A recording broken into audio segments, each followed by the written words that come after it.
1999 நடந்த கார்கில் போரில் பினாக்கா எம்எல்ஆர்எஸ் என்ற ஒரு பீரங்கி ராக்கெட் ஏவுதளம் முக்கியமான பங்கை வகிச்சது. அங்கே இருந்த எதிரிகளோட நிலைகளை இது துல்லியமாக தாக்குச்சு. அதில் இருந்து இது இந்திய இராணுவத்தோட பீரங்கி படைப்பிரிவுகளில் ஒரு முக்கியமான ஆயுதமாக மாறிடுச்சு. இப்போ சமீபத்தில் பிரான்ஸ் கூட இந்த பினாக்கா ராக்கெட் ஏவுதளத்தை வாங்க தீவிரமாக பேசிட்டு இருக்காங்க. சரி, பினாக்கானா என்னன்னு முதல்ல பார்ப்போம். இது நம்ம இந்திய இராணுவத்துக்காக பாதுகாப்பு ஆராய்ச்சி மற்றும் மேம்பாட்டு அமைப்பு DRDO உருவாக்கின ஒரு பீரங்கி ராக்கெட் ஏவுதளம். இது ஒரு தடவைக்கு 12 ராக்கெட்களை 44 நொடிகளில் ஏவ முடியும். இதோட தூரம் 90 கிலோமீட்டர் வரைக்கும் இருக்கு.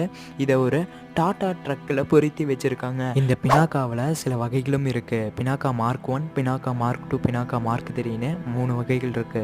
மொத்தத்தில் பினாக்கா நம்ம இராணுவத்துக்கு ஒரு பலமான ஆயுதம். எதிரிகளை தூரத்திலேயே நம்மளால் சமாளிக்க முடியும். அது மட்டும் இல்லாமல் இந்த பீரங்கி ராக்கெட் ஏவுதளத்தை நம்ம இந்திய இராணுவம் உருவாக்குனாங்கன்றது ஒரு பெருமையான